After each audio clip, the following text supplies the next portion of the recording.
금요 기도회에 오신 여러분을 환영하고 축복합니다. 오늘 이제 소아시아 7교회 중에서 6번째 시간입니다. 빌라델비아 교회인데 오늘도 이제 지금까지 예수님께서 우리에게 주신 말씀을 다시 한번 확인했으면 좋겠습니다. 우리가 또 확인하고 또 확인하고 해야 됩니다. 한번 보여주십시오. 에베소 교회는 뭐라고 합니까? 사랑을 회복해라. 서머나 교회는 죽도록 충성하라. 버가모 교회에서는 그러므로 회개하라. 두아디라 교회에서는 굳게 잡으라. 뭘 잡아야 됩니까? 말씀을, 진리를 굳게 잡으라. 사대 교회에서는 깨어나라. 이렇게 말씀을 하셨는데 오늘은 이제 6번째 교회입니다. 빌라델비아 교회. 필라델피아 교회. 이 결론부터 말씀을 제가 드리면은 오늘 주신 교회를 향한 메시지는 빼앗지 못하게 하라. 아무리 빼앗으려고 해도 절대로 꽉 잡고 빼앗지 못하게 하라. 꽉 잡고 있어라. 이런 말씀입니다. 오늘도 이제 그 빌라델피아 교회가 있는 그 도시가, 필라델피아가 어떤 도시인지 이제 잠깐 살펴보려고 하는데, 혹시 그 필라델피아가 어떤 뜻인지 혹시 아시고 계신 분이 계십니까? 필 하면, 여러분, 필하모니 그러면은 이제 하모니를 사랑하는 자, 그런 뜻이 됩니다. 필이 사랑입니다. 필이 사랑인데, 그 아델포스, 아델피아라는 것이 뭔가 하면 형제입니다. 그래서 아델포스, 형제를 사랑하는 자, 필라델피아가 되는 겁니다. 아델피아하고 필하고 붙어서 필라델피아가 된 겁니다. 이제 왜 이런 이름을 가지게 됐는가 하면은 주전 2세기 경에 이제 리디아라는 이제 제국이 있었는데, 그 제국에 이제 유메네스라는 왕이 있었습니다. 왕이 죽었다 하는 소문이 되고 이제 암살을 당했다는 뭐 그런 소문이 쫙 퍼지고 그 왕이 없어진 겁니다. 그래서 그 동생의 이름이 뭐냐면 아다르스라는 사람인데, 그 사람이 이제 왕권을 가집니다. 왕권을 가졌는데 나중에 알고 보니까 그 소문이 가짜고 자기 형이 살아있는 겁니다. 그래서 이 사람이 쉽지 않은 일입니다. 자기 왕권을 다시 형에게 줍니다. 형님 와서 다시 왕권을 취하십시오. 그리고는 보통 같으면 그럴 리가 없는데, 얼마나 그렇죠? 뭐 형이고 나발이고 뭐 아무것도 없는데 그렇게 합니다. 이름도 아다르스라는 사람이. 그리고 나서 이제 로마 제국에서 제의를 합니다. 당신 우리야 소문을 잡고 형 내가 몰아내 줄 테니까 당신이 왕이 되십시오. 이렇게 이제 제안을 합니다. 로마에서. 그런데 그 제안을 이제 거절하고 나는 형을 사랑합니다. 그래서 그 사람의 별칭이 뭐가 됐냐면 필라델푸스가 됩니다. 필라델푸스. 그래서 그 필라델푸스로부터 이제 온 이름이, 그 도시의 이름이 필라델피아입니다. 몇 가지 이제 이 도시에 중요한 사실들이 있는데, 하나는 로마가 세계를 향해서 막 평창에 나갈 때 이제 그런 제국들은 여러분 뭘 합니까? 주로 하는 일이 꼭 있습니다. 길을 닦습니다. 히틀러도 그랬고, 독재자들은 길을 닦습니다. 하여튼 그 로마 제국에서도 길을 닦았는데 그 길 마지막에 동쪽으로 가는 관문입니다. 저 필라델피아가. 그래서 저기까지 이제 우편물들이 쫙 전달이 되고, 거기서부터 필라델피아에서부터 길이 나누기 시작하면서 동쪽으로 가는 그런 길들이 있습니다. 그래서 관문, 그 게이트웨이라고 합니다. 저기가 관문입니다. 그리고 또 이제 또 다른 기억해야 할 것은 뭔가 하면은 전략적인 아주 중요한 위치입니다. 저 필라델피아라는 곳이. 한번 보여주십시오.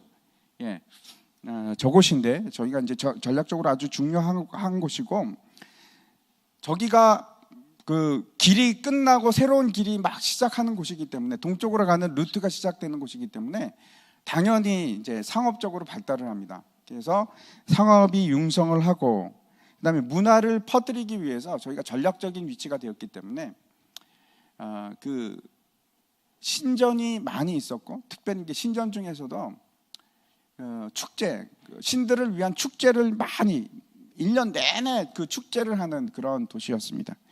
또 이제 세 번째로 이 지형적인 특징이 하나 있는데, 그건 뭔가 하면은 지진이 아주 자주 일어나는 곳에 위치한 곳입니다. 그 AD 17년에 큰 지진이 있었는데, 뭐 주변에도 다 이제 뭐 많은 피해를 입었는데, 특별히 저 필라델피아는 엄청난 피해를 입었습니다. 완전히 다 망가져서 로마에서 그 로마 황제가 특별 그 보조를 해줍니다. 지원을 해줘갖고 그 이름이 이제 새 네오 시저라는 이름을 붙일 정도로 이제 로마에서 돈이 와서 이제 다시 도시가 세워졌습니다. 그렇게 이제 지진이 아주 자주 있는 곳인데,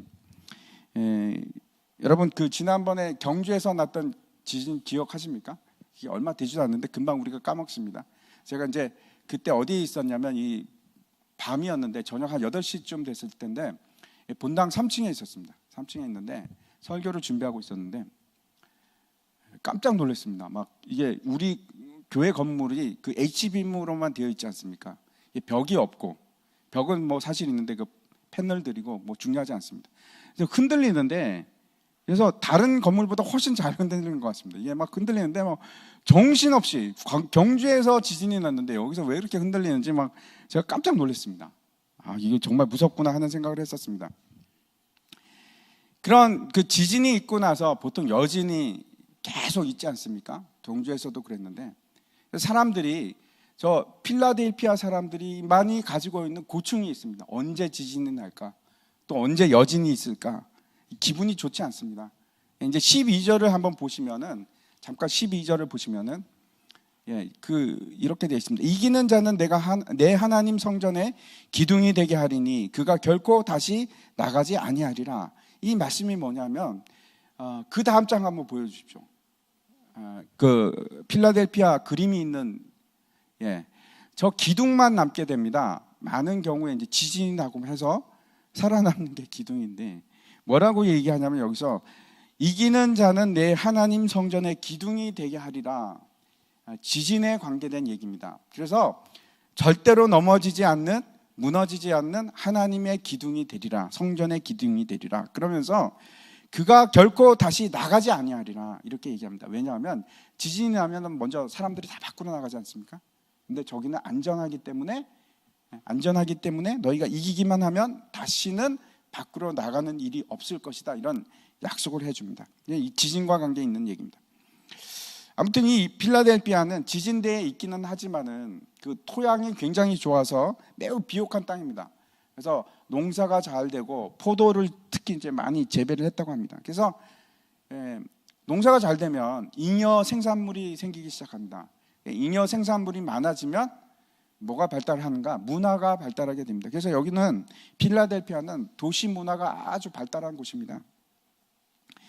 소아시아 7교회 중에서 하나님의 비난을 받지 않고 칭찬만 받았던 교회가 딱 2개 있는데, 여러분 기억하시죠? 첫 번째는 서머나 교회가 그랬고, 두 번째 이 필라델피아 교회가 그랬습니다. 책망이나 비난이 없습니다.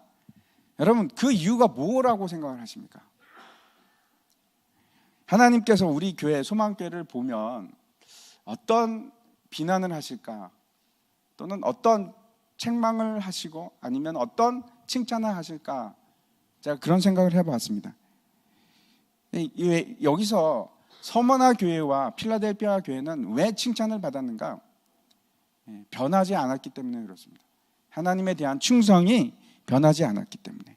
이 두 교회는 그 삶이 기독교인의 삶을 계속해서 변치 않고 계속 이어가는 그런 아름다운 교회였습니다. 주위 환경과도 상관이 없고 주위 문화와도 상관이 없고 이런 교회였기 때문에 실제적으로 그 초대 교부 시대의 기록을 보면은 서머나 교회가 가장 아름다운 교회처럼 기록이 되어 있고, 두 번째 얘기하는 곳이 이 필라델피아 교회였습니다. 제가 이제 다시 말씀드립니다. 7교회는 그 여러 가지 문제가 있었고 상황도 다르고, 그렇지만 이 교회들은 세상의 모든 교회를 대표하는 대표성인 상징성을 가지고 있습니다. 그리고 이 교회는 지금도 여기에 있는 메시지들은 지금도 우리 교회에 적용되는 그러한 메시지들입니다. 이제 본론으로 돌아가서 한번 보겠습니다. 예수님께서 이 빌라델피아 교회에 어떠한 모습으로 나타나셨는가 7절 한번 보여주시기 바랍니다. 7절에 보면 빌라델피아 교회 사자에게 편지하라. 거룩하고 진실하사 다윗의 열쇠를 가지신 이 곧 열면 닫을 사람이 없고 닫으면 열 사람이 없는 그가 이르시되. 여기서 이제 예수님의 모습이 어떻게 지금 나타나고 있는가 하면, 첫 번째 거룩하고 진실하사라고 얘기를 합니다. 이 말씀은 사람에게 붙는 수식어는 아닙니다. 항상 이 말씀이 나올 때는 하나님 또는 예수님께만 붙는 그런 구절입니다. 예수님께서는 진실하시고 거룩하시고 그런 분이시기 때문에, 다시 말씀드려서 반드시 약속을 성취하시는 분이고 그가 말씀하시는 것은 반드시 이루시는 분이시기 때문에 이런 말씀을 하는 겁니다. 예를 들어서 집을 관리하는 사람이 있고 그 집을 관리하는 사람에게 열쇠를 가지고 있다면, 그렇죠? 그런데 그 사람이 진실하지도 못하고 거룩하지도 못하고 믿을 만한 사람이 아니다, 그럼 문제가 큰 겁니다. 여기 보면은 다윗의 열쇠를 가진 자가 이 예수님의 모습으로 나타나는데, 근데 뭐라고 하냐면 그분은 거룩하시고 진실하신 분이다, 이렇게 얘기합니다. 그 히브리서 3장에 가면은 안식에 대해서 이제 설명을 하고 있는데, 믿는 도리의 사도이시며 대제사장인 예수를 깊이 생각하라, 이렇게 하면서 무슨 말씀을 하는가 하면 모세와 그리고 예수님에 대해서 비교를 해 주고 있습니다.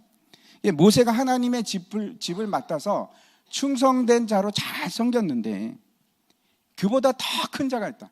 모세가 섬긴 그 충성과는 비교할 수도 없고 대단한 크신 분이 있는데 그 분에 대해서 얘기합니다. 히브리서 3장 4절부터 8절까지 말씀인데 제가 한번 읽어보겠습니다. 집마다 지은 이가 있으니 만물을 지으신 이는 하나님이시라. 또한 모세는 장래에 말할 것을 증언하기 위하여 하나님의 온 집에서 종으로서 신실하였고, 그리스도는 하나님의 집을 맡은 아들로서 그와 같이 하셨으니 우리가 소망의 확신과 자랑을 끝까지 굳게 잡고 있으면 우리는 그의 집이라. 그러므로 성령이 이르신 바와 같이 오늘날 너희가 그의 음성을 듣거든 광야에서 시험하던 날에 거역했던 것 같이 너희 마음을 완고하게 하지 말라, 이런 말씀입니다. 하나님께서 지으신 집이 있는데 그것이 뭔가, 우리가 생각하기는 집을 지으셨나 보다. 그런데 그 집은 큰, 이를테면 가정을 얘기하는 겁니다. 그 헬라어에서 집하고 가정하고는 그렇게 큰 차이가 없습니다. 하나님의 큰 집이라는 것은 큰 가정과 같은 공동체를 얘기하는 것인데, 그게 하나님의 집인데 그게 이스라엘입니다. 이스라엘 자체가 하나님의 집인 겁니다. 모세가 그 이스라엘에 대해서, 하나님의 집에 대해서 충성하고 신실하게 종의 역할을 다 했는데, 그런데 그 하나님의 집, 교회입니다. 교회, 그렇죠? 그 교회를 누구에게 맡기셨는가?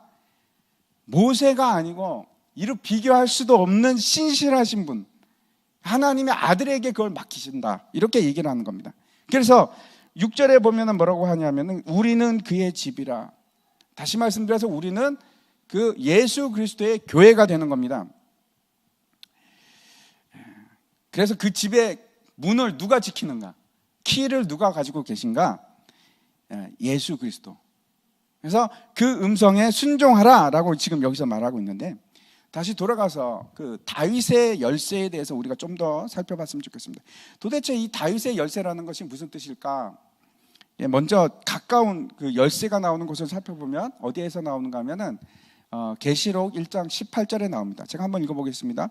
곧 살아있는 자라 내가 전에 죽었노라 볼지어다 이제 세세토록 살아있어 사망과 음부의 열쇠를 가졌노니.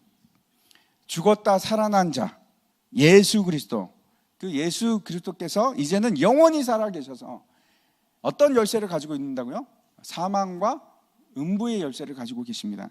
다시 말씀드려서 이 지금 다윗의 열쇠와 이 1장 18절에 가지고 있는 예수님께서 가지고 있는 열쇠가 똑같은 열쇠라면, 예수님이 가지고 있는 열쇠는 뭐냐면 심판의 권세를 가지고 계시고 사망에 이르도록 할 수 있는 권세도 가지고 계신 그런 분입니다.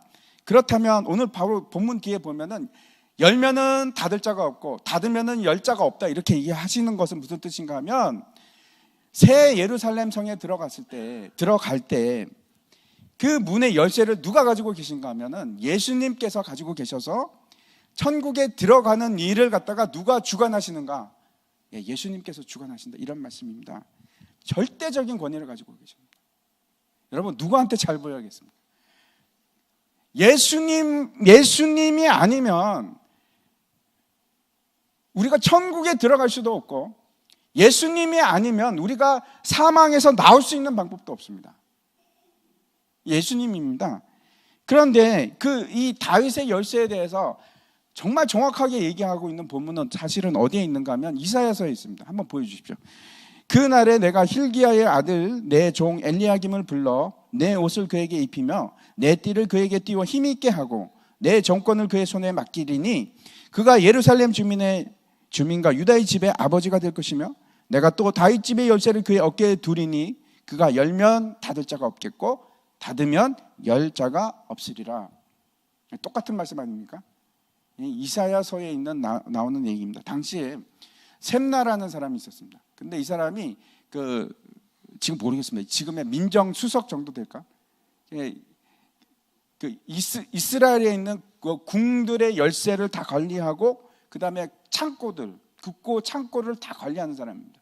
근데 이 사람이 기고만장해져서 어떤 일을 했는가 하면 나중에 간이 커집니다. 간이 밖으로 나올 정도로 커져서 다윗의 열조가 있는 그 묘실에다가 거기다가 자기 무덤을 갖다가 파는 겁니다.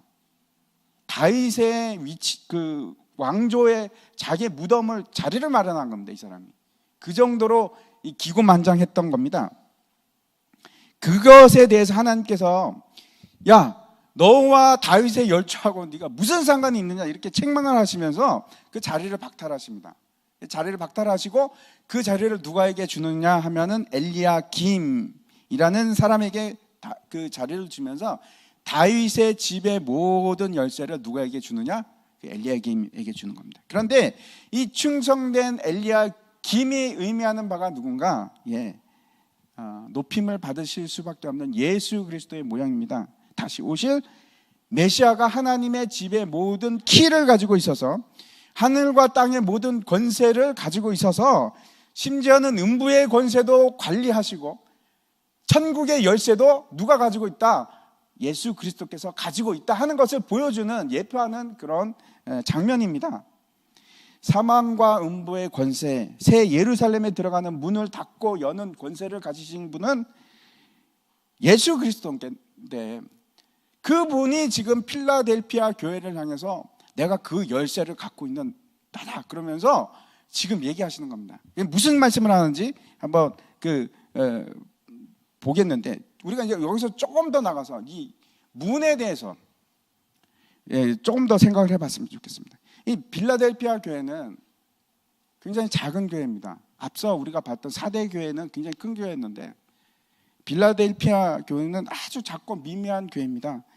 하나님의 일들, 하나님의 사역이 우리가 어떤 곳에서 어떻게 일어나는가? 제가 이 본문을 읽으면서 생각하는 점이 많았는데 교회의 크기나 교회의 형편이나 상황과 하나님의 하시는 일과는 관계가 있는 건가? 주님께서 여시면은 닫을 자가 없고 주님께서 닫으시면은 열 자가 없는데 교회도 그렇고 우리 개인의 일도 그렇습니다. 내 인생의 키를 누가 가지고 계신가? 예수님이 가지고 계십니다. 예수님께서 닫으시면 열 자가 없고 예수님께서 열어주시기 시작하면 그 놀라운 일들을 닫을 사람이 없는 겁니다. 우리 소망교회도 그 키를 누가 가지고 계신가? 예수님께서 가지고 계십니다. 주님께서 가지고 계신데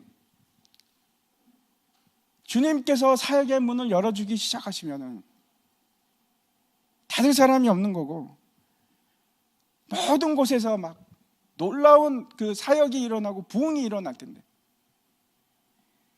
그 키를 예수님께서 가지고 계십니다. 제가 이제 선교사로 있을 때 제가 가서 어디에서 무슨 일을 할 수 있을까? 제가 증언할 수 있는 것은 제 마음대로 되는 게 절대로 아니었습니다. 제가 계획하는 거하고 전혀 다른 방법으로 일이 진행되는데 터키 앙카라에서 제가 사역을 할 때는 이제 이란인 친구를 만났습니다. 한 명은 몰테저라는 친구였고 한 명은 알리라는 친구였는데 그 두 분을 너무나 신실한 사람들입니다. 그래서 그 친구들과 함께 이제 기도하면서 그래 우리가 교회를 한번 세워보자. 이제 그렇게 이제 얘기를 막 했습니다. 근데 우리가 그냥 그런 생각만 가지고 있는데 하나님께서 막 문을 열어주시는데 순식간에 막 4개가 되는 겁니다. 교회가. 더 이상 바빠서 그러니까 5개째는 피곤해서 열 수가 제가 막 하나님 이제 이 정도면 됐습니다 할 정도로.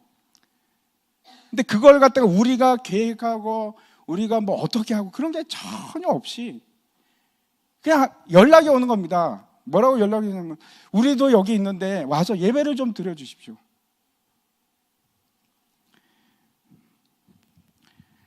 순식간에 막 사람들이 막 연락이 오고 우리는 더 이상은 여력이 없어서 뭐 이제 가까운 곳이 아니고 먼 곳도 있고 그러니까 한번 갔다 오면은 하루 왼종일 걸립니다.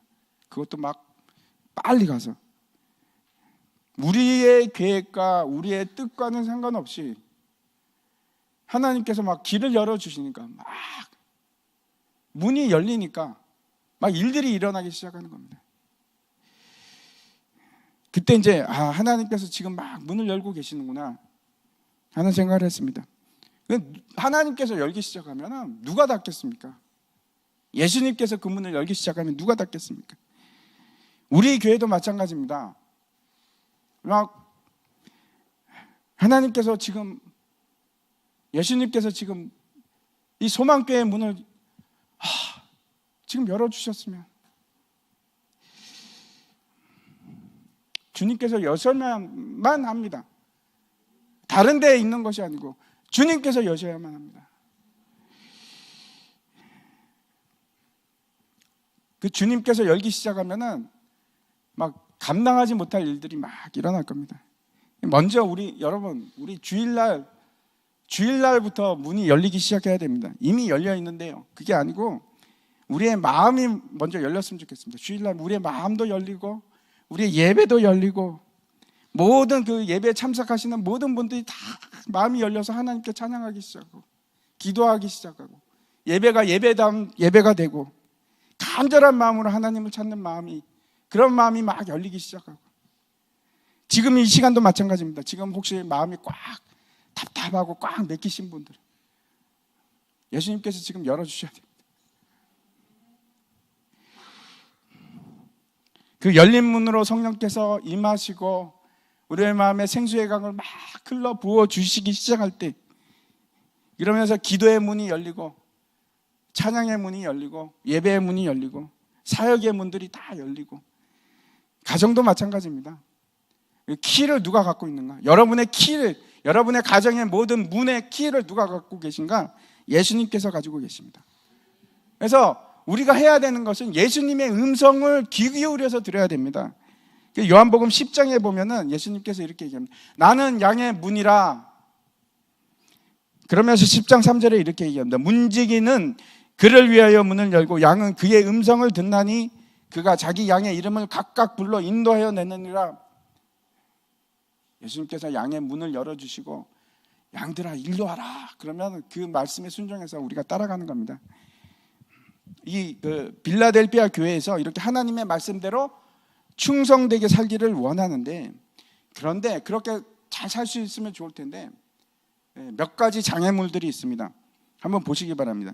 우리에게도 똑같은 이런 장애물들이 있을 수 있습니다. 첫 번째 장애물이 뭔가 하면 작은 능력입니다. 작은 능력.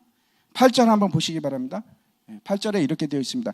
볼지어다 내가 내 앞에 열린 문을 두었으되 능히 닫을 사람이 없느니라.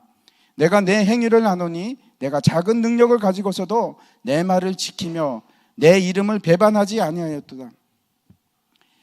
빌라델피아 교회는 그 작은 교회인데 그리고 그 작은 교회에 따른 여러 가지 힘든 일들이 왜 없겠습니까? 틀림없이 있을 겁니다. 우리 이제 가까이 있는 허기만 목사님 교회를 생각해 보면서 제가 한번 이 말씀을 보면서 그 생각을 해봤는데 우리 주변에도 얼마나 작은 교회들이 많은지 모릅니다. 엊그제도 이제 작은 교회 목사님이 오셔갖고 같이 얘기를 한참 나눴는데, 특별히 그렇게 몇 명 모이지 않는 교회에서 무슨 일을 하려고 하면은 어떤 일도 다 힘듭니다. 쉬운 일이 없습니다. 주일 학교를 하려고 해도 사람이 모자라고 제대로 할 수도 없고, 전도를 하려고 하더라도 힘이 모자라고. 우리 교회도 마찬가지입니다. 우리 교회는 그렇게 뭐 작은 교회는 아니지만 그렇다고 해서 또 큰 교회도 아닙니다. 그래서 우리가 안으로 내부적으로는 우리가 감당할 수 있는 힘이 있습니다. 그런데 외부로 펼쳐지는 힘이 모자랍니다. 아직도. 그러기에는 우리가 작습니다. 너무나 힘이 약한 겁니다. 막 제 마음 같아서는 막 외부로 향해서 손을 펼치고 그분들에게 도움을 주고 복음을 전하고 막 이런 일들이 막 일어났으면 좋겠는데, 그냥 우리는 지금 어느 정도가 되냐 하면 그냥 내부적으로 감당할 수 있는 정도의 능력. 우리 화요 기도회를 이번 주에 하는데, 이제 어려우신 노인분들을 우리가 점심 식사를 제공합니다. 맛있게 제공하는데, 무료로 제공을 하는데, 이제 그리고 이제 1,000원 또는 2,000원으로 이제 차비도 드립니다. 근데 지금은 이제 좀 많아져서 한 25명이 이제 주기적으로 오십니다. 근데 25명만 돼도 힘이 드는 겁니다. 반찬도 더 많이 해야 되고 돈도 더 많이 드려야 되고. 앞으로 우리 교회가 할 일이 참 많이 있는데, 장애우도 도와야 되고, 그리고 나이 많으신 어른들도 분명히 우리가 도와야 됩니다. 우리 교회에 적어도 나이 많으신 부모님을 가지고 계신 분들은 그냥 안전하게 맡길 수 있는 그런 교회가 됐으면 좋겠는데, 그런 일을 하기에는 여전히 힘이 약합니다. 우리가 외부로 손을 펼치기에는 여전히 힘이 약합니다. 그래서 제가 우리 교회가 더 강한 교회가 되었으면 좋겠습니다. 그리고 이제 기도를 합니다. 그런 문이 열렸으면 좋겠는데, 오늘 이제 본문을 보면서 다시 생각을 하게 되는 것이 뭔가 하면, 과연 이 필라델피아 교회는 작은 능력이 장애물이 정말 된 건가? 그래서 진짜 문제가 되는가? 우리 교회가 아직도 여전히 힘이 없어서 능력이 작기 때문에 그 능력 때문에 우리가 하는 일에 지장을 받고 문제가 되는 것인가? 사도 바울을 생각해 봤습니다. 사도 바울은 그가 움직일 때 한 명이나 두 명의 사역자들을 데리고 그냥 둘, 셋이서 이렇게 움직이면서 얼마나 큰 일을 했습니까? 그가 뭐 돈이 많았습니까? 사도 바울이 건강이 좋았습니까? 그런 것도 아니고, 그럼에도 불구하고 수많은 교회를 개척하고 역사상 그렇게 위대한 복음의 진보를 이룬 적이 없는데, 그 모든 일을 사도 바울이 놀라운 일들을 행했지 않습니까? 빌립보서 4장 한번 보여주시기 바랍니다. 내가 궁핍함으로 말하는 것이 아니니라. 어떤 형편에서든지 나는 자족하기를 배웠노니, 나는 비천에 처할 줄도 알고 풍부에 처할 줄도 알아서 모든 일 곧 배부름과 배고픔과 풍부와 궁핍에도 처할 줄 아는 일체의 비결을 배우노라. 내게 능력 주시는 자 안에서 내가 모든 것을 할 수 있느니라. 아멘. 제가 이제 얼마 전에 레버리지라는 책을 읽었습니다. 그 이제 레버리지라는 말이 무슨 뜻인가 하면 지렛대, 그런 뜻인데, 부채에 관한 이제 경제 용어이기도 합니다. 사실 이제 경제적인 경제를 위한 그런 일종의 책인데, 그 책을 읽으면서 제가 인사이트를 몇 개를 얻을 수 있었습니다. 우리가 할 수 있는 한계는 너무나 분명하게 보입니다. 때로는 힘이 약해서. 그런데 여러분, 어떤 사람들은 그럼에도 불구하고 일을 해내는 사람들이 있고, 약한 힘을 가지고 일을 해내는 사람이 있고, 어떤 사람들은 포기합니다. 아예 시도를 하지 않는 겁니다. 약한 힘 때문에. 그게 제가 말씀드리는 그런 상황이 그 자신의 능력치하고는 상관이 없는 겁니다. 이제 무슨 말씀을 드리는가 하면, 어떤 사람들은 뭘 이용하는가 하면 지렛대를 이용하는 겁니다. 지렛대를. 레버리지를 이용하는 겁니다. 그래서 자기는 지렛대를 들어 움직이는 일만 하고 실제로 일을 하는 사람들은 다른 사람들이 하게끔 하는 겁니다. 작은 투자를 통해서 엄청난 일을 하는 거죠. 그런 사람들이 있습니다. 그런데 우리에게도 분명히 그러한 지렛대 역할을 통해서 할 수 있는 분이 있는데, 내가 조금만 움직이기 시작하면, 지렛대를 움직이기 시작하면, 앞에 그 지렛대 있는 그림 한번 보여주시기 바랍니다. 저기 보십시오. 지금 아주 작은 능력을 가지고 엄청나게 큰 걸 들어 올리고 있는 겁니다. 무슨 말씀을 드리는가 하면, 그 일을 해주시는 분이 계십니다.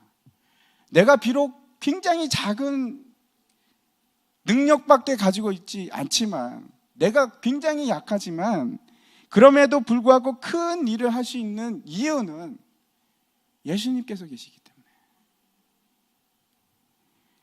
우리가 직접 하는 것이 아니고, 나는 그냥 지렛대를 잠깐만 움직이면은 그 모든 일을 성령님께서 하시는 겁니다. 성령님께서.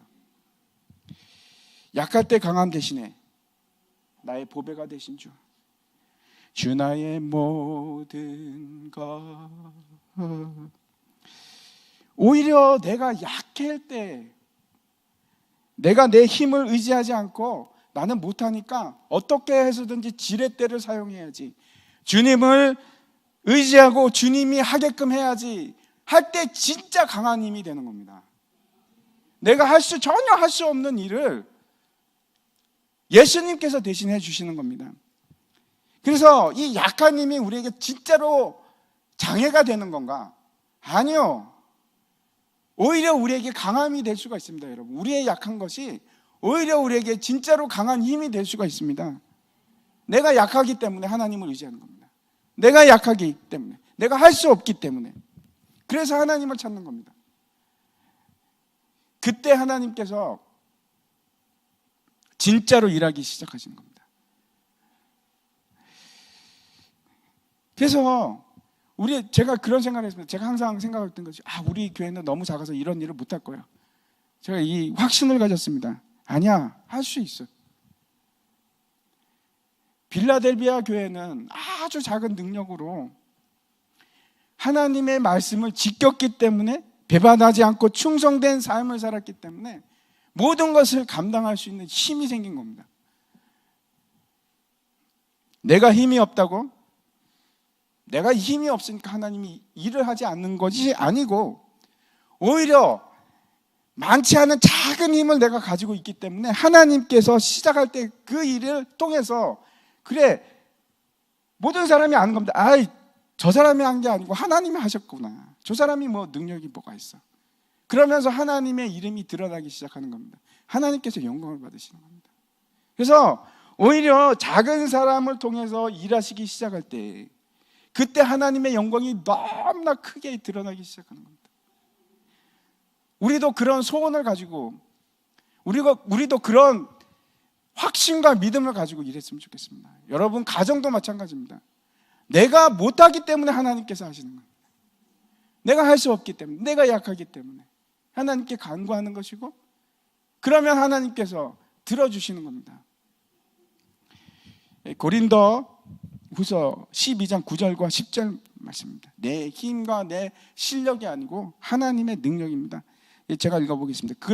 나에게 이르시기를 내 은혜가 내게 족하도다. 이는 내 능력이 약한 데서 온전하여 짐이라 하신지라. 그러므로 도리어 크게 기뻐함으로 나의 여러 약한 것들에 대하여 자랑하리니 이는 그리스도의 능력이 내게 머물게 하려 함이라. 그러므로 내가 그리스도를 위하여 약한 것들과 능력과 궁핍과 박해와 공고를 기뻐하노니 이는 내가 약한 그때의 강함이라. 여러분 약하십니까? 하나님 의지하십시오. 그때 하나님께서 일하시기 시작합니다. 두 번째 장애물이 뭐였는가 하면 사탄의 회당입니다. 첫 번째 장애물이 내적인 장애물이었다고 한다면, 이 사탄의 회당은, 이 두 번째 것은 외적인 장애물입니다. 한번 그 구절을 한번 보겠습니다.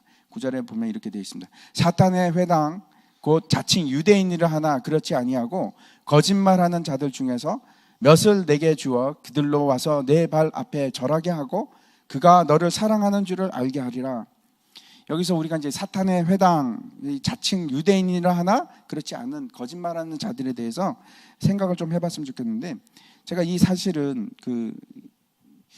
이 사탄의 회당이라는 것에 대해서 제가 할 말이 되게 많지만은 뭐 다 할 수는 없고, 제가 이란에 있을 때 제가 한번 말씀드린 적이 있는데 특별한 경험을 했습니다. 어떤 특별한 경험인가 하면 여러분 아실 거라고 생각하는데, 많은 나라들이 이스라엘을 싫어합니다. 특별히 이제 중동에 있는 나라들은 다 싫어하는데, 이스라엘을 다 싫어하는데 그 중에서 특별히 싫어하는 나라가 몇몇 나라가 있습니다. 그 중에 하나가 이제 이란입니다. 이란에 가면은 지도를 보면은 이란에서 제작된 지도에는 이스라엘이라는 나라가 아예 지도에 인쇄가 안 돼 있습니다. 제가 깜짝 놀랐습니다. 처음 보고, 이거 어떻게 된 거지? 굉장히 놀라운 일입니다. 그 대신에 이제 이스라엘 대신에 팔레스타인이 그려져 있습니다. 거기에. 혹시 아십니까? 아직도 이란에는 바벨론 포로 생활에서 돌아가지 않고 지금까지 남아 있는 유태인들이 있는데, 그분들이 10만 명이 훨씬 넘습니다. 지금 정확하게는 모르겠는데 옛날에는 한 100만 명까지 있었는데 지금은 많이 떠나고 10만 명은 넘게 있습니다. 아직도. 그런데 중요한 것은 이 사람들이, 이란 사람들은 분명히 이스라엘이라는 나라를 굉장히 싫어하는데, 그런데 옛날 책들을 보면은 문학 속에서 유태인 얘기가 굉장히 많이 나옵니다. 왜냐하면 바벨론 포로로 가서 유태인들이 굉장히 많이 살았으니까, 거기 페르시아에. 유태인 얘기가 많이 나오는데 나쁜 얘기가 없습니다. 사이가 좋습니다. 유태인들하고 페르시아 사람들하고 사이가 좋습니다. 그런데 제가 이제 의문을 가진 거는, 왜 그런데 이스라엘을 그렇게 미워할까? 이란 사람들이. 알게 된 것이 결국 그런 겁니다. 그 사람들이 유태인을 싫어하는 것이 아니고 누구를 싫어하냐면은 시오니스트를 싫어합니다. 시온주의자들을. 그래서 제가 이제 의문을 품게 됐습니다. 도대체 이 시온주의자들이 도대체 누군가, 어떤 사람들인가. 그래서 이제 제가 많이 찾아보고 그랬었는데, 유태인은 실제로 이제 두 가지 종류의 유태인이 있습니다. 하나는 아브라함의 자손인 유태인들, 혈통적으로 유태인인 사람들이 있고, 또 하나는 유태교로 개종한 사람들입니다. 유태교는 지금도 그렇습니다. 한국 사람이라고 하더라도 개종을 하면 유태인이 됩니다. 법적으로 유태인이 됩니다. 그런 사람들이 있습니다. 이제 크게 이제 인종별로 나누면은 유태인이 세 가지 인종으로 나누어지는데, 하나는 아스케나치라는 유태인들이 있고, 스파르딤이라는 유태인들이 있고, 그 다음에 또 하나는 미즈라임이라는 유태인들이 있습니다. 그렇게 세 종류의 유태인이 있는데, 이 아슈케나치 유태인이 어떤 사람인지 하면 백개 유태인입니다. 하얀 유태인들, 피부가 하얀 사람들. 피부가 하얀 사람들에 대한 기원이, 도대체 원래 중동 사람들은 피부가 그렇게 하얗지 않습니다.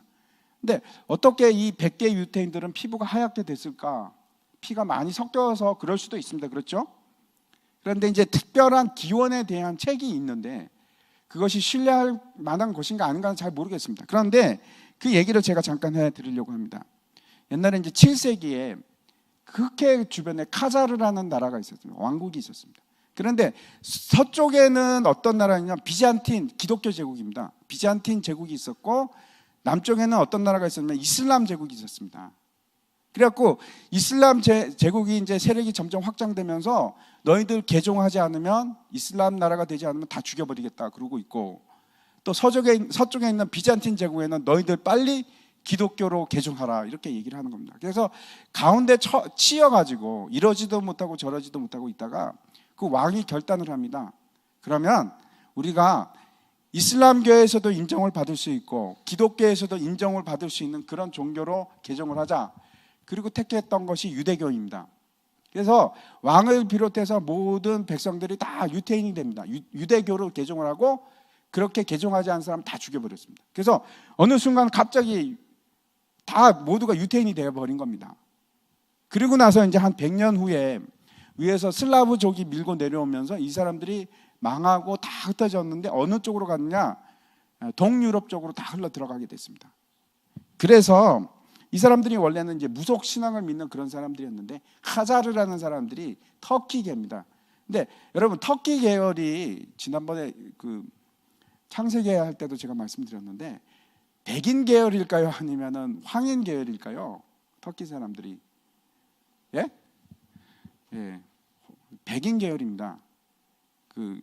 그걸 보면 그렇습니다. 야베 족속입니다. 야베 족속. 문제는 그러고 나서 이 동유럽으로 흘러 들어간 이 하자르 출신들의 유태인들이 다른 민족과 섞이질 않는 겁니다. 그리고 많은 문제들을 일으켰는데 모든 민족들이 다 미워하기 시작한 겁니다. 그것이 지금 100개 유태인들, 그러니까 이제 동구 유럽 쪽에 있는 유태인들의 원래 기원인가 확실하게는 제가 말씀드릴 수 없습니다. 그런데 그런 학설이 있습니다. 아무튼 이 사람들은 그러면 어떻게 되는가 하면 여기 나와 있는 대로 자칭 유대인이라고 하지만 유대인이 아닌 사람들, 사탄의 회당 그러면서 뭐라고 얘기했냐면 자칭 유대인이라 하나 그렇지 아니하고 라고 되어 있는 사람들입니다. 우리가 이제 먹고 살고 그러기 위해서 이제 바쁘고 뭐 다른 세계적인 흐름에 대해서 우리가 신경 쓸 일이 별로 없지만은 좀 이해할 필요가 있습니다. 왜 그런가 하면 우리가 지금 마지막 때를 살아가고 있기 때문에 그렇습니다. 제가 언제 뭐 시간이 되면 이걸 다 얘기해 드릴 수도 있겠지만 제가 이제 오늘 제가 말씀드리고 싶은 거는 이 유태인이라 하는 자들에 대해서 우리가 일종의 환상을 가지고 있습니다. 우리 한국 사람들이 유태인 그러면 굉장히 좋은 그 인상을 가지고 있습니다. 물론 유태인이라고 다 나쁜 사람도 아니고 다 좋은 사람도 아닌데 특별히 그 중에서 제가 말씀드리고자 하는 것은 시온주의자들입니다. 시온주의자들. 여러분 그 특별한 사람들이에요. 유태인들이라고 해서 다 시온주의자들은 아닙니다.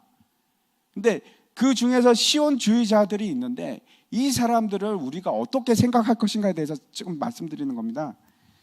세계 경제, 정치, 문화를 흔드는 사람들이 있는데 여러분 잘 아시죠? 다 유태인들입니다. 예를 들어서 문화계 한번 보여주십시오. 그 다음 그림 한번 보여주십시오. 저게 미국에 있는 7대 영화사 중에서 6개가 누구 거냐? 유태인들 겁니다. 다 유태인입니다. 다 유태인. 여러분이 아시는 분 중에서 미국에서 유명한 사람들 중에서 유태인 아닌 사람이 있습니까? 페이스북 누구죠? 예? 갑자기 이름이 생각 안 나는데 잘 안 들립니다. 그분도 유태인이죠. 빌 게이츠도 우리가 잘 알고 있는 유태인이고 거의 막강한 사람들은 다 유태인인데 왜 제가 특별히 저 문화에 대해서 말씀드리냐 하면 저 문화의 코드를 가지고 비슷한 영화들을 만들어냅니다. 그런데 그 영화들이 제가 얘기하는 것은 기독교적인가? 아니요, 그렇지가 않기 때문에 제가 말씀드립니다. 대단히 반기독교적입니다. 대단히 반기독교적입니다. 여러분 디즈니 영화는 어떻다고 생각하십니까? 기독교적이라고 생각하십니까? 문화가 저 유태인들이 주도하는 지금 방송을 비롯해서 문화 역시 유대인들이 지금 완전히 손에 잡고 있는데 그 문화가 우리가 생각하고 있는 그런 문화인가? 아니요, 그렇지 않습니다. 두 번째 제가 말씀드리는 건 그럼 경제적으로 여러분 세상에서 제일 돈 많은 사람이 누구입니까? 예? 빌 게이츠라고 많은 사람들이 생각하는데 아니요, 어림도 없습니다. 세상에서 돈 제일 많은 사람들은 포춘지에 나오지도 않습니다. 전 세계 부의 80%를 갖고 있다는 사람이 있는데 그 사람 로스차일드 가문에 있는 사람입니다. 근데 여러분 혹시 화폐 전쟁이라는 책을 읽으셨는지 숭홍빙인가 그분이 지었죠. 제가 달진 않았지만 참 무서운 일들이 많이 일어납니다. IMF를 비롯해서 뭐 여러 가지 뭐 하여튼 뭐 복잡한 일인들인데, 여러분 미국에 있어서 은행들은 다 중요한 은행들은 누가 가지고 있느냐? 로스차일드가 가지고 있습니다. 여러분 미국에는 중앙은행이 있을까요? 없을까요? 없습니다. 그 연방 통화 뭐죠? 그게 있잖아요. FRD인가 뭐 있잖아요. 근데 그것도 정부계 아닙니다. 사실 그것도 로스차일드 겁니다. 제가 이 말씀드리는 거는 경제, 지금 월스트리트를 비롯해서 뭐 JP 모건이 됐건 누가 됐건 뭐 소로스가 됐건 다 유태인인데, 유태인들이 다 잡고 있습니다. 유태인들을 다 잡고 있고, 정치는 안 그런가? 정치도 마찬가지입니다. 그 정치를 지금 뭐 트럼프가 대통령이 됐건 오바마가 대통령이 됐건, 대통령이 되면 제일 처음 찾아가는 곳이 있습니다. 그 이름이 AIPAC라고 하는 유태인 단체입니다. 무조건 거기 가야 됩니다. 그리고 지금 사실 모든 뭐 트럼프가 정책 결정을 하는 것 같지만은 실질적으로 정말 중요한 정책들은 다 누가 정하는가? CFR이라는 외교 관계위원회라는 곳이 있는데 거기서 다 정합니다. 거기 이제 주요 멤버가 그 키신저 같은 사람들. 제가 얘기하는 것은 전 세계 대부분을 움직이는 사람이 있는데 그 사람들이 유태인인데, 그분들이 기독교적인가 아니면 그렇지 않은가 하는 말씀을 드리는 겁니다. 전혀 그렇지 않습니다. 분명히 성경의 예언을 우리가 잘 알고 있는데, 성경에서는 유태인이 장자로 선택이 되고 그다음 하나님의 말씀을 받고, 그리고 그 많은 유태인들 중에서 남은 자들은 결국 하나님께 다시 돌아올 것을 그렇게 성경이 얘기를 합니다. 그런데 성경의 역사상, 세계의 역사상 많은 중요한 일들의 뒤에는 배후에 누가 있느냐? 유태인들이 있습니다. 홀로코스트, 거의 모든 홀로코스트, 아르메니아 학살 사건이라든지 뭐 심지어는 나치의 학살 사건도 그거 다 뒤에 보면은 누가 있는가? 유태인이 있습니다. 근데 그 사람들이 누군가? 소위 말하는 시오니스트들입니다. 뿐만 아니고 볼셰비키 혁명을 비롯해서, 프랑스 혁명을 비롯해서 우리가 이제 잘못 생각하고 있는 것 중에 하나가, 프랑스 혁명이 정말 뭐 이거는 이제 얘기를 하면은 길어지겠지만은 그것이 옳은 방법이었는가? 제가 말씀드리는 모든 혁명 뒤에도 누가 있는가? 예, 유태인들이 있습니다. 그 배후에 자칭 유태인이라고 하는 사람들이 있습니다. 그런데 유태인을 우리가 미화해서는 안 되는데, 정말 이 사람들이 하나님의 편인가 아닌가? 예수님께서 바리새인들과 사두개인들을 통해서 이 사탄의 자식, 독사의 자식들아 이렇게 얘기합니다. 경계할 이유가 있는데, 왜 그런가 하면 어떤 사람이라도 예수 그리스도를 반대하는 자가 바로, 그 핍박하는 자가 바로 누군가? 적그리스도이기 때문에 그렇습니다. 적그리스도가 다른 게 적그리스도가 아니고, 예수님을 부인하고 예수님의 편을 반대하고 핍박하는 사람들이 적그리스도입니다. 그리고 이 적그리스도는 여러분 성경에서 복수로 나옵니다. 한 사람이 아닙니다. 복수입니다. 이 두 번째 장애물에 대해서, 외적인 장애물에 대해서 하나님께서 결국 뭐라고 말씀을 하시냐면, 그래도 사탄의 회당이 있지만은 내가 뭐라고 말씀하시면, 내가 반드시 그들을 내 발 앞에 굴복하게 할 것이다. 그리고 하나님께서 너 교회를 내가 사랑하고 있다는 것을 내가 분명하게 드러낼 것이다. 이렇게 말씀을 하십니다. 이사야서 60장 14절 한번 보여주시기 바랍니다. 너를 괴롭히던 자의 자손이 몸을 굽혀 내게 나오며 너를 멸시하던 모든 자가 내 발 아래 엎드려 너를 일컬어 여호와의 성읍이라, 이스라엘의 거룩한 이의 시온이라 하리라. 우리에게 분명히 외적인 그 장애의 요소들이 많이 있습니다. 그런데 8절에서 말씀하시는 것 같이 내 말을 지키고 내 이름을 배반하지 않는다면, 우리가 하나님을 버리지 않고 떠나지 않는다면 하나님께서 어떻게 하시냐? 반드시 그들을 우리 발 앞에 엎드리고 굴복시키리라. 이렇게 말씀하고 있습니다. 세 번째 장애물입니다. 세 번째 장애물은 재난과 시험입니다. 10절 한번 보시기 바랍니다. 10절에 이렇게 되어 있습니다.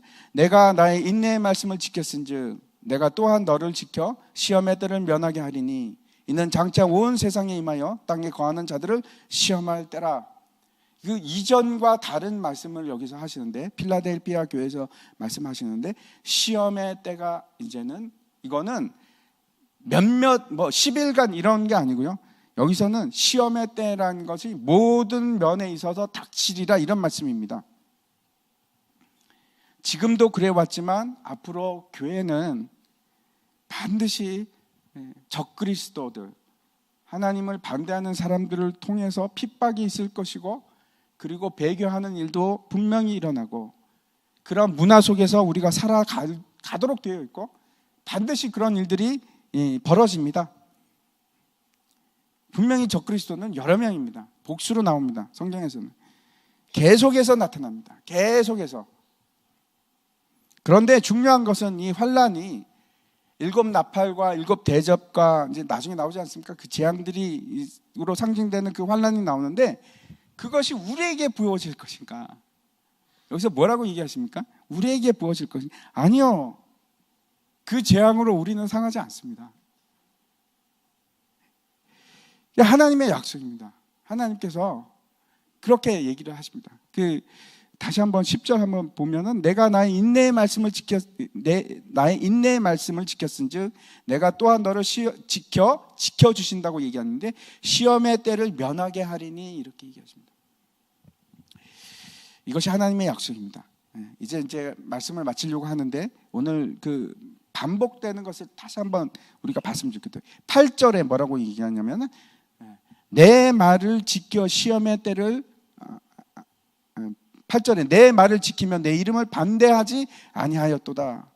지켰다, 이렇게 이해하시고 10절을 보시기 바랍니다. 10절에도 똑같습니다. 내가 나의 인내의 말씀을 지켰은즉 내가 또한 너를 지켜, 이렇게 얘기하고, 11절도 마찬가지입니다. 내가 속히 오리니 내가 가진 것을 굳게 잡아, 지킨다는 말입니다. 아무도 내 면류관을 빼앗지 못하게 하라. 굳게 잡아, 이 말도 지키라 하는 말입니다. 우리에게 이미 은혜가 부어졌고 말씀이 주어졌습니다. 우리가 해야 되는 것은 이제 그것을 빼앗기지 않도록 지키는 일입니다. 빼앗기지 마시기 바랍니다. 내가 약한데 어떻게 지킬 수 있을까? 아니요, 나보다 훨씬 강한 예수님께서, 내가 약함을 고백하면 그 예수님께서 지켜주실 겁니다. 그 여러 가지 어려운 상황이 있어서 그 사탄의 회장들이 나한테 오면은, 괜찮습니다, 결국은 하나님께서 그들을 굴복시켜 주실 거라고 약속을 해 주십니다. 그리고 큰 환란이 올 텐데, 닥쳐올 텐데, 아니요, 괜찮습니다, 하나님께서 면하게 해 주실 겁니다. 동일하게 대답을 하십니다. 예수 그리스도를 네가 지키기만 하면, 네가 그것을 붙들고 배반하지만 않으면, 끝까지 움켜쥐고 가면은, 뺏기지 않으면, 그러면 이길 것이다, 이기는 자가 될 것이다, 이렇게 얘기합니다. 우리가 같이 찬양을 이 시간 같이 했으면 좋겠습니다.